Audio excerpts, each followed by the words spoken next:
A 16-year-old teen comes home with a shiny Porsche. His parents immediately begin to yell and scream.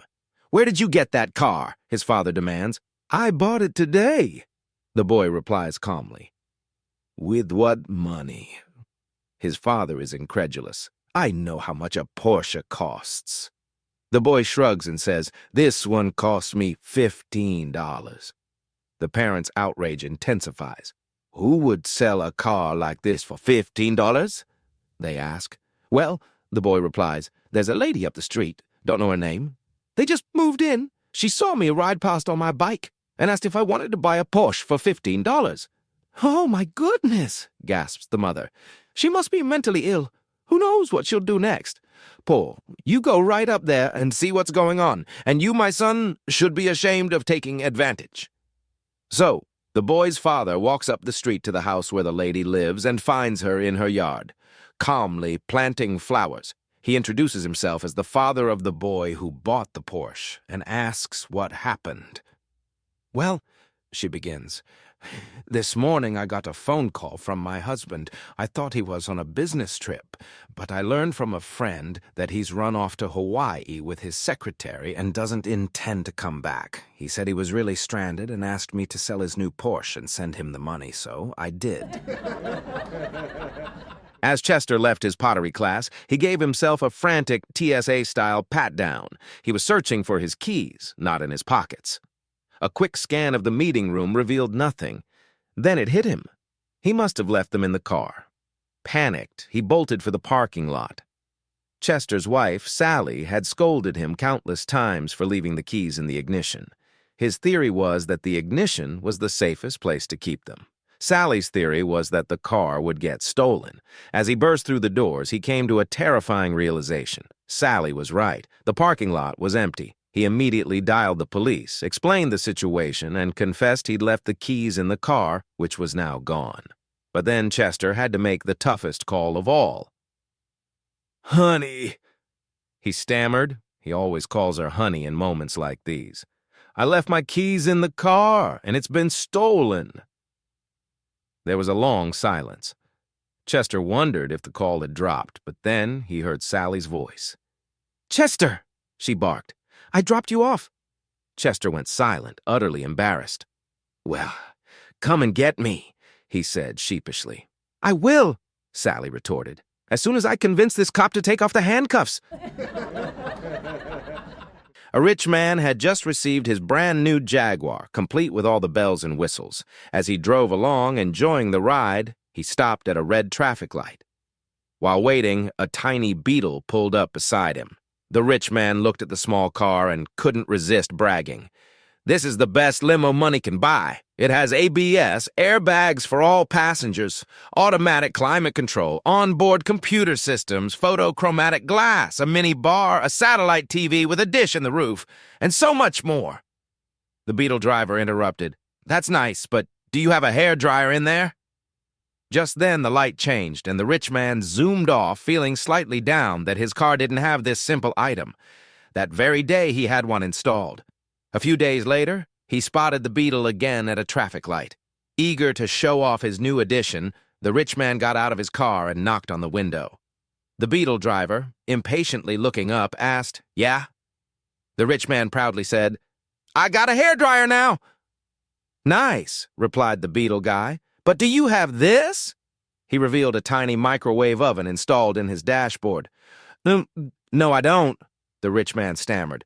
"Well, talk to me when you have a real car," the beetle driver said before driving off. The rich man went back to the dealership and had a microwave and oven installed in his car. A few days later, he found the beetle again at a traffic light. This time, the beetle was parked by the side of the road with fogged-up windows and steam rising from a half-open window. The rich man immediately got out of his Jaguar and knocked on the beetle's window. The beetle driver finally poked his head out. "I installed an oven," the rich man said proudly. "That's nice," the beetle driver replied. "But did you really have to interrupt my shower to tell me?" An elderly Florida lady finished her shopping and returned to her car, only to find 4 men in the act of stealing it. She dropped her shopping bags, drew her handgun, and screamed at the top of her lungs, "I have a gun and I know how to use it. Get out of the car!" The men didn't need a second warning. They bolted from the car and ran off as fast as they could. Still shaken, the lady loaded her shopping bags into the back of the car and climbed into the driver's seat. She was so rattled that she couldn't get the key into the ignition. She fumbled around, trying again and again until she realized why. It dawned on her that she had wondered why there was a football, a frisbee, and 2 12-packs of beer in the front seat. It took a few more moments before she realized the shocking truth. She had just tried to hijack the wrong car. A few minutes later, she found her own car parked a few spaces down, loaded her bags into it, and drove straight to the police station to report her mix-up. The sergeant behind the desk couldn't stop laughing as she recounted her story. He pointed to the other side of the counter, where 4 very pale men were nervously reporting a carjacking by a mad elderly woman with glasses, curly white hair, and a large handgun. No charges were filed. Moral of the story, if you're going to have a senior moment, make it memorable. During a routine police patrol outside a bar in the Outback, an officer noticed a man stumbling out of the bar so intoxicated that he could barely walk. The man fumbled around the parking lot for a while, trying to get into his car, with the officer quietly observing from his patrol car. After what felt like an eternity, the man tried his keys on 5 different vehicles before finally finding his own car. He slumped into the driver's seat and sat there for several minutes as other patrons left the bar and drove off. Finally, the man started his car, turned the wipers on and off despite the clear, dry summer night, flicked the blinkers on and off a few times, honked the horn, and switched on the headlights. He moved the car a few inches forward, then reversed a little, then just sat there as more cars left. Once his was the only car left in the parking lot, he slowly pulled out and drove down the road. Having patiently waited all this time, the officer switched on his flashing lights and pulled the man over. He administered a breathalyzer test and was shocked to find no alcohol at all. Dumbfounded, the officer said, "This breathalyzer must be broken." The man, with a proud grin, replied, "I doubt it. Tonight, I'm the designated decoy." A woman is cooking eggs in the kitchen when her husband comes running in, seeing the eggs and gasping in horror. "Be careful, careful, put in more butter. Oh my gosh." The wife, startled by his violent reaction, rushes to the fridge to grab some butter. "You're cooking too many at once. Too many. Turn them now." The wife, now concerned for her husband's sanity, forgets the butter and hurries over to the eggs. "We need butter. Are you crazy? Where are we going to get butter? They're going to stick. Hurry." She runs back to the fridge. "Careful with the eggs. Careful. You never listen to me when you're cooking. Never turn them quickly. No, not that quickly. Don't you know how to cook? Are you insane? Turn the darn eggs." At this point, the wife starts crying, completely overwhelmed, and sobs, "What is wrong with you? I know how to cook eggs."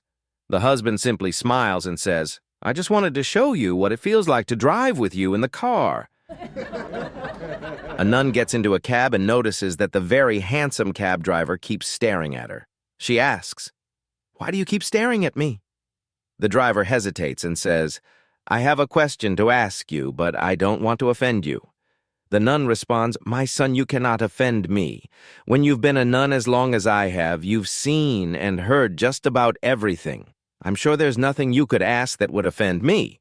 The driver says, "Well, I've always had a fantasy of having a nun kiss me." The nun thinks for a moment and says, "Well, let's see what we can do about that. First, you have to be single, and second, you must be Catholic." The driver, thrilled, replies, "I'm single and Catholic." "All right," says the nun. "Pull into the next alley." She fulfills his fantasy with a kiss so passionate it would make a hooker blush. Afterward, as they continue driving, the cab driver starts crying. The nun, concerned, asks, "My dear child, why are you crying?" The driver says, "Forgive me, but I lied. I'm not single, and I'm not Catholic. I'm married and Jewish." The nun smiles and says, "That's okay. My name's Kevin, and I'm on my way to a fancy dress party."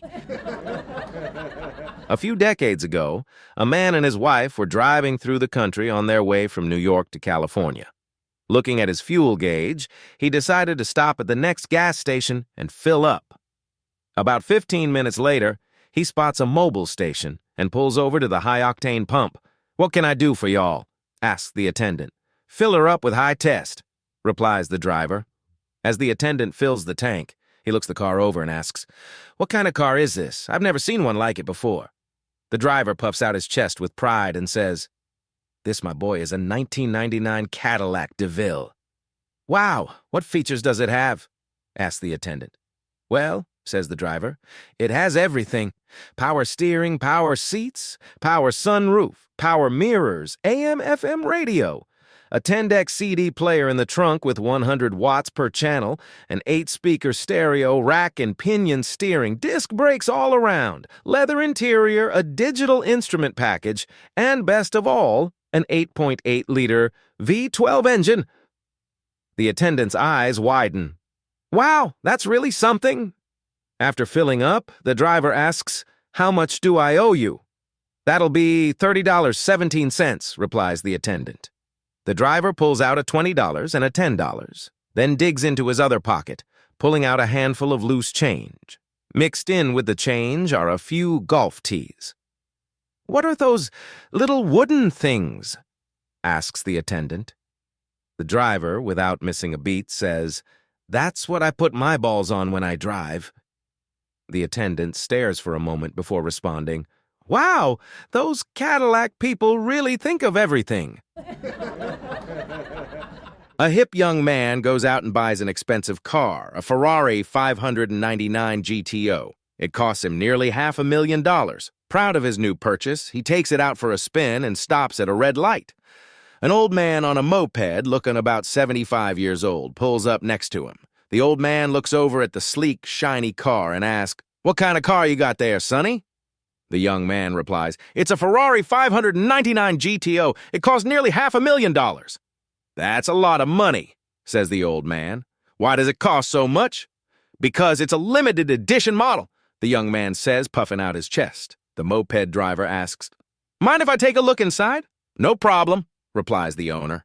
The old man leans in to look around, then sits back on his moped and says, "That's a pretty nice car, all right."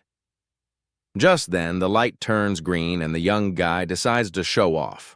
He floors the gas pedal, and within 20 seconds, the speedometer reads 160 miles per hour. Suddenly, he notices something strange in his rearview mirror, a dot that seems to be getting closer. He slows down to see what it could be, and suddenly, something whips by him, going much faster. "What on earth could be going faster than my Ferrari?" the young man thinks. Then, ahead of him, he sees a dot coming toward him. Whoosh! It goes by again, heading in the opposite direction. It looks like the old man on the moped. "Couldn't be," thinks the young guy. "How can a moped outrun a Ferrari?" But then he sees a dot in his rearview mirror again. Whoosh! Kablam! The moped plows into the back of his car, demolishing the rear end. The young man jumps out and runs to the old man, who is lying on the road. "Oh, my God, is there anything I can do for you?" The old man whispers, "Please, unhook my suspenders from your side view mirror." There was a young fellow who was quite inventive and loved testing out new ideas. One day, he decided to find out just how fast a bicycle could go before it became uncontrollable. He asked his friend, who owned an old Chevelle, if he could tie his bike to the bumper to test his theory. His friend said, "Sure." So the young man tied his bike to the back of the car and told his friend, "I'll ring my bike bell once if I want you to go faster, twice if I want you to maintain speed, and repeatedly if I want you to slow down." With that, off they went. Things were going well, with the car driver gradually speeding up to over 60 miles per hour. The young fellow on the bike was handling the speed just fine, but then an orange Camaro pulled up beside them. The driver of the Chevelle, distracted by the Camaro, forgot all about the guy on the bike and took off drag racing. A little further down the road, Officer John sat in his cruiser, radar gun ready. He heard the roar of the two cars before his radar flashed, 105 miles per hour. He called into headquarters. "Hey, you guys aren't going to believe this, but there's a Camaro and a Chevelle racing out here on Highway 3, and there's a guy on a bike ringing his bell and waving his arms, trying to pass them.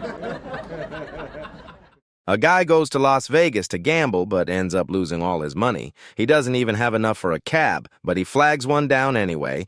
He explains to the driver that he'd pay him back next time and gives him his phone number. But the driver tells him, "Get the hell out of my cab." So he walks all the way to the airport and gets home. Time passes, and the guy decides to try his luck in Vegas again. This time, he wins big. He collects his winnings, grabs his bags, and heads to the airport, eager to catch a cab. There's a line of cabs, and at the very end, he spots the same driver from his last trip, the one who kicked him out. He stands there for a moment, plotting his revenge. He gets into the first cab and asks, "How much to the airport?" $15, the driver replies. "Great!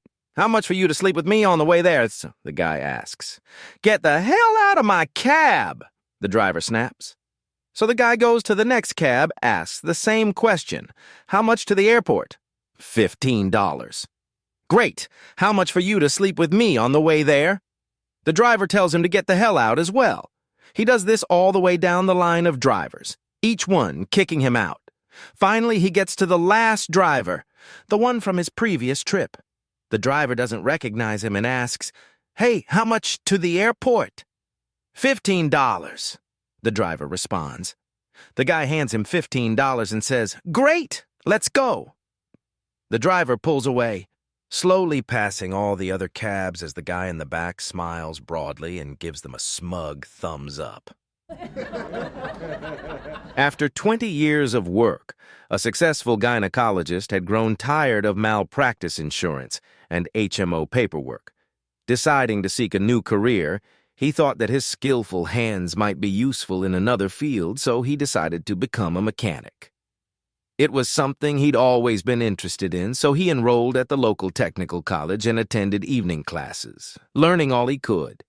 When the time for his practical exam came, he prepared carefully for weeks and performed the exam with remarkable skill. To his surprise, when the results came back, he had received a score of 150%. Concerned that there might have been an error, he called the instructor and said, "I don't want to seem ungrateful for such an outstanding grade, but I think there may have been a mistake." The instructor replied, "Well, during the exam, you took the engine apart perfectly, which was worth 50% of the grade. Then, you put it back together perfectly, which was another 50%. There was a pause before the instructor added, "I gave you an extra 50% because you did it all through the muffler. I've never seen anything like it in my entire career." A student walks up to the professor holding his exam. "Why did you grade me an 80? he asks. The professor looks at the exam and says, "Yep, you earned an 80.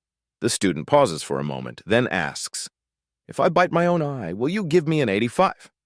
Surprised, the professor agrees.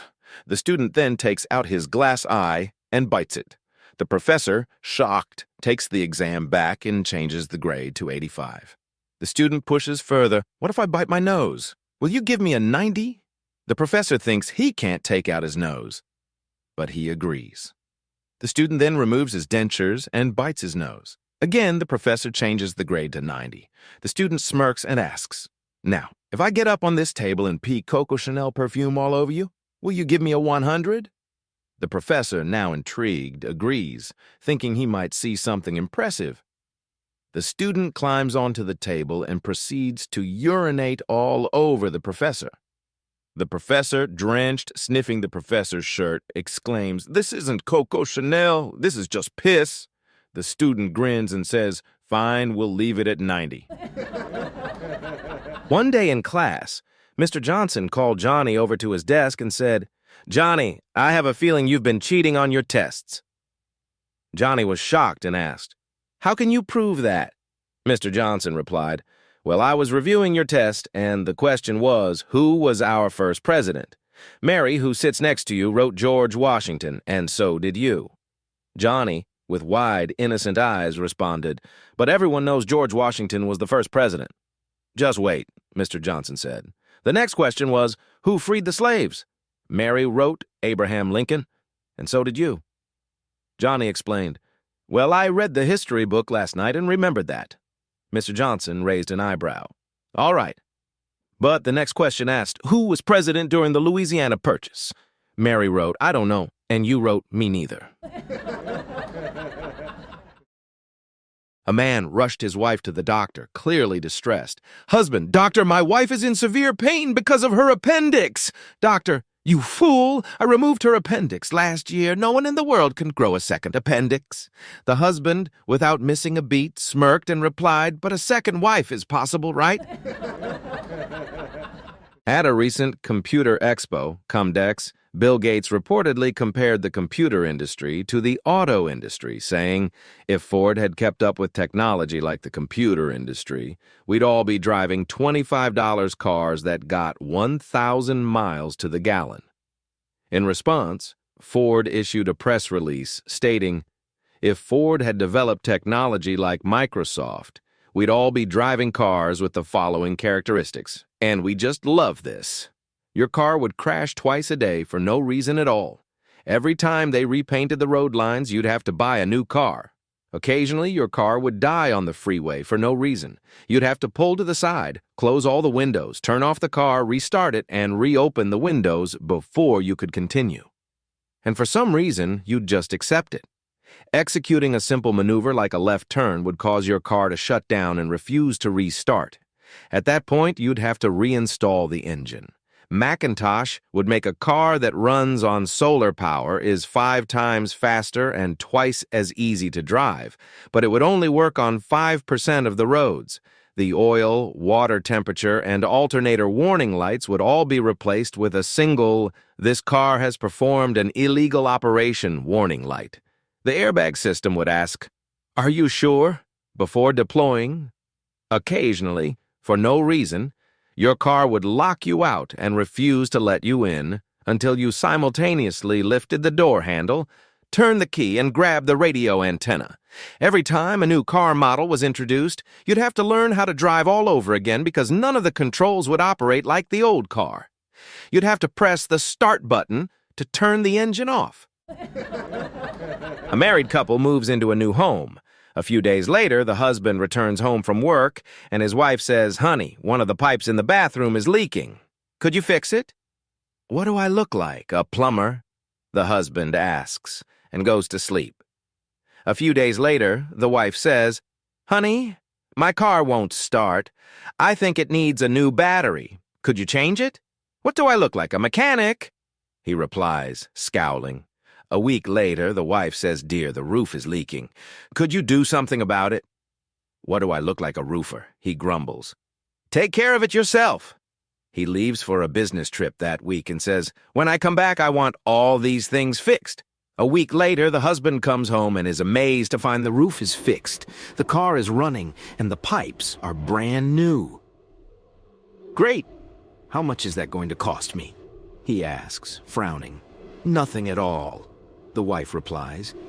Our neighbor popped over and turns out he's a handyman. He said he'd fix everything if I'd just bake him a cake or sleep with him.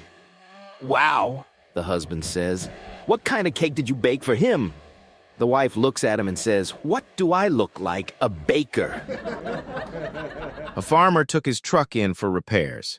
The local mechanic couldn't fix it while he waited, so as he didn't live far, he decided to walk home. On the way, he stopped at the hardware store to buy a bucket and a gallon of paint. Then he went to the feed store and picked up a couple of chickens and a goose. Struggling outside the store, he realized he had a problem: how to carry all his purchases home. While scratching his head, he was approached by a little old lady who said, I'm lost. Can you tell me how to get to 1603 Mockingbird Lane? Well, the farmer said, my farm is right near there. I'd gladly walk you there, but I can't carry all of this.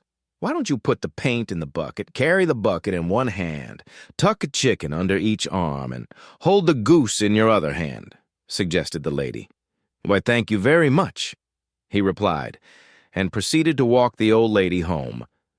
On the way, he said, let's take a shortcut down this alley. We'll be there in no time.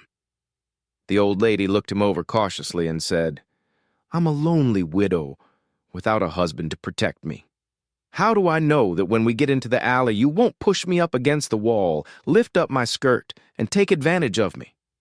"Holy smokes, lady!" the farmer exclaimed. "I'm carrying a bucket, a gallon of paint, 2 chickens, and a goose. How on earth could I possibly push you up against a wall and do that?"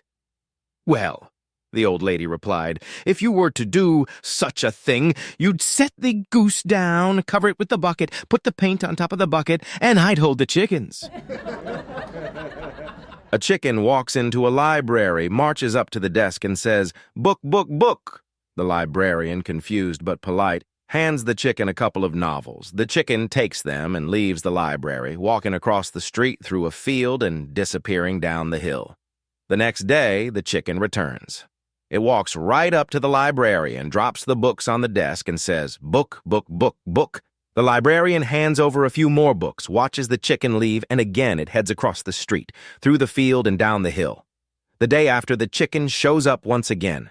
It drops the books on the desk and says, "Book, book, book, book." This time, curious about the chicken's behavior, the librarian follows. She watches as the chicken walks across the street, through the field and down the hill, finally arriving at a small pond. On a rock by the pond sits the biggest frog the librarian has ever seen. The chicken drops the books at the frog's feet and says, "Book, book, book." The frog looks over the pile of books, nudges through them with one of its front legs, and says, "Read it, read it, read it." A man faces a violation for adding horse meat to the chicken stew in his restaurant. At the court, the judge asks him why he did it and how much horse meat was in the stew. "For the money, of course," the man replies. "And I swear I always kept the ratio 50-50. While the infraction causes many unhappy customers, the judge, impressed by the man's honesty, decides not to revoke his license. Instead, he orders that the man must always advertise that horse meat is part of the ingredients. Relieved, the restaurant owner pays the fine and walks out of the courthouse with his wife and friend. His friend, still curious, asks, "Did you really put horse meat in that stew? Or did you add something else with the chicken?" "Nope," the man says. "Only horse meat and chicken." "Come on, now tell me the truth," his friend presses. "It was mostly horse meat, wasn't it?" "Nope," the man replies. "It was always 50-50, 1 horse per 1 chicken."